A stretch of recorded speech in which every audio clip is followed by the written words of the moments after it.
With foodborne illnesses in the U.S. causing 128,000 hospitalizations and 3,000 deaths a year, the USDA is offering some food safety tips online too.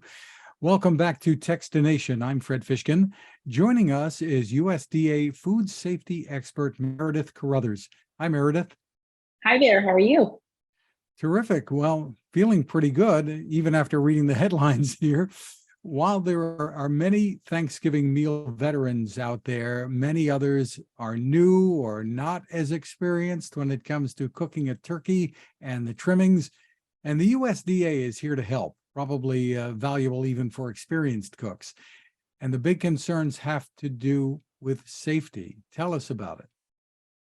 Yeah, so Thanksgiving is an awesome time for food. I personally absolutely love eating everything that we can make for Thanksgiving. And like you mentioned, it's something that a lot of people have been preparing for a long time, but it's also something that new people are preparing. And, people are preparing a turkey for the first time and, possibly something that they only cook once a year or never have cooked. So lots of different food safety considerations to come with Thanksgiving, most of which come with preparing a turkey. A lot of it also comes from you're just preparing a lot of food, and you're preparing food for people that's going to be sitting out and enjoying food multiple hours, and you're trying to have leftovers. So a lot of that comes into play, and you don't want foodborne illness to crash your Thanksgiving party. You really don't.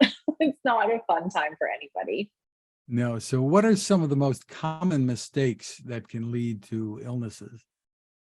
So a lot of people just, first things first, don't thaw the turkey properly. So a lot of turkeys nowadays that you purchase are frozen or even partially frozen as they're kept at cold temperatures. And people don't always thaw them properly and safely. So a lot of people, traditionally thaw them on the counter because they think that's a great way for it to quickly thaw.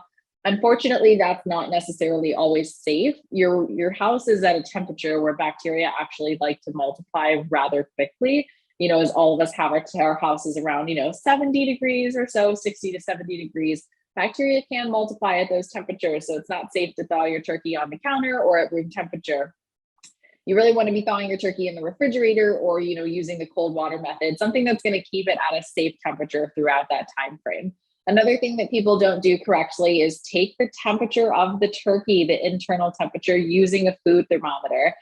Turkeys come with a pop-up timer a lot of times, and those are really great to use as a guide for when your turkey's getting close to being done. But a food thermometer is the only way to tell for sure if a turkey has reached a safe internal temperature, which means all of that foodborne illness bacteria has been killed. So you want to be using your food thermometer in 3 places: in the thickest part of the breast, the innermost part of the wing, and the innermost part of the thigh, to make sure it reads 165 degrees Fahrenheit. And that will mean that your turkey is done and safe for everyone that's eating it. Very often people are out there with the cutting board on Thanksgiving Day and starting to carve the turkey. Are there telltale signs that, this better go back in the oven? So really, color, juices, all of those are not sure indicators of doneness. A lot of times it'll be, if the turkey looks a little bit raw, it needs to go back in. And that's really where your food thermometer comes in handy, and why we recommend for everyone to have one, because if it's reached 165 in those 3 places, it is considered safe to eat. Color is not a reliable indicator of doneness. Sometimes the turkey might still look a little pink, but when it's reached 165, it's technically safe to eat. And that color may still be a little persistently pink, and that's okay. The temperature is really what matters the most. But if you don't have a thermometer and you are still seeing some of those signs, like it looks raw still or anything like that, you definitely want to pop it back in. Again, a food thermometer is the best way to tell, but if you don't have one, you want to be cooking it, almost overcooking it to make sure you have really cooked it thoroughly, because people can get sick with an undercooked turkey. What about things like washing the turkey before you put it in the oven? Is that necessary, or what should people know? And is there a safe way to do it? You're going to put it in the sink, and then you've got all kinds of other things around the area. Right. So washing poultry can be a food safety risk. That comes from the fact that when you're washing it, you're actually removing some of that bacteria on it, which spreads into your sink, could potentially splash onto the countertops and whatnot. And if you don't properly clean and sanitize that area, your sink, your countertops, etc., after you've washed that raw poultry, and then you start to go preparing other things like, a salad, or you're washing your greens in there, or you're putting other dishes and things, that can cross-contaminate harmful bacteria onto those foods that might not be cooked later on. And that can, get people sick if they then eat that. So it's just more of a risk. It's not necessary to make the poultry safe. It's not necessary to make the turkey safe to eat. Really, that's going to come from cooking it fully to a safe internal temperature and handling it properly otherwise. But, a lot of people do rinse their poultry. It's understandable.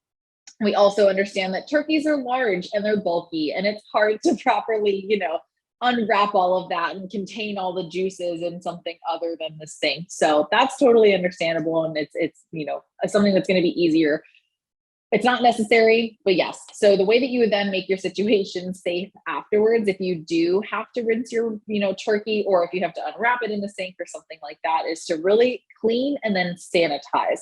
So clean is going to involve taking a, sponge or a rag or something with soap and water on it, scrubbing that down. That's going to physically remove any debris or some of those germs that are there.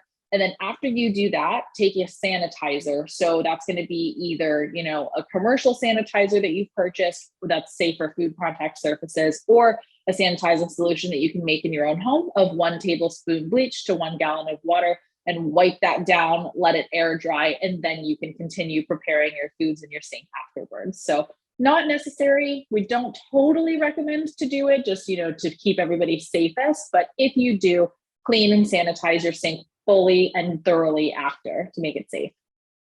Very interesting. And what's your advice to people about deep frying a turkey? Some people like to do that, but I imagine that might be tougher to try to get a temperature read.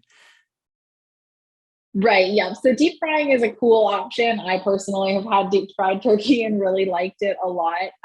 There are some personal safety considerations that come with deep frying that you always have to make sure you follow, like making sure the turkey is fully thawed before it goes in the deep fryer.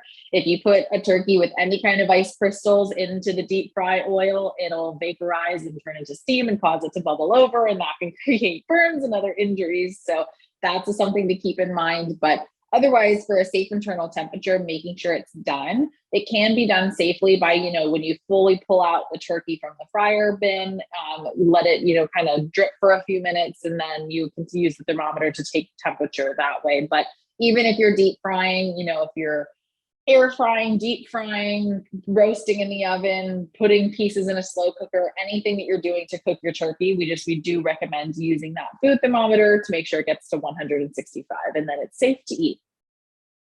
And then there's the matter of leftovers. How quickly do we need to get what's left of the turkey, assuming there is left of the turkey, into the fridge? Absolutely. I love leftovers so much. So I definitely want to make sure that they are safe to eat for days to come.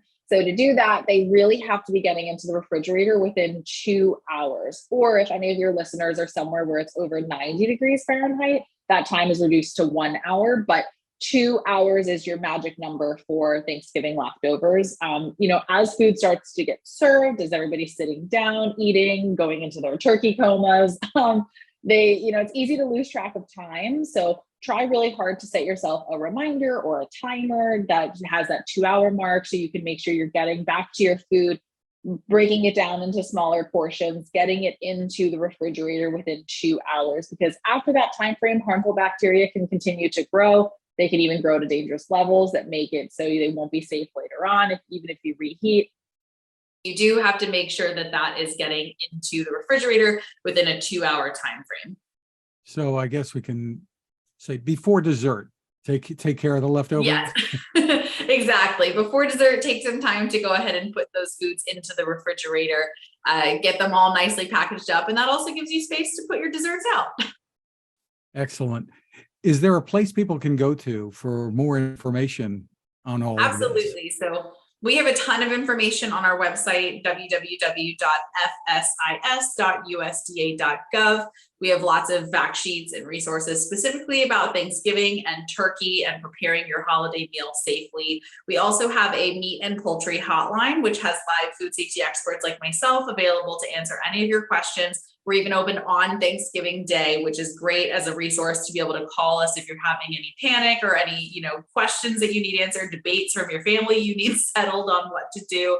We're open on Thanksgiving, and we're also open the day after, as well as Monday and all next week after that. So if you have any leftovers questions, give us a call. You can call us at 1-888-MP-HOTLINE, so easy to remember, or that's 1-888-674-6854. You can email us at mphotline@usda.gov or live chat with us at ask.usda.gov. Now, do you actually participate in answering the phones?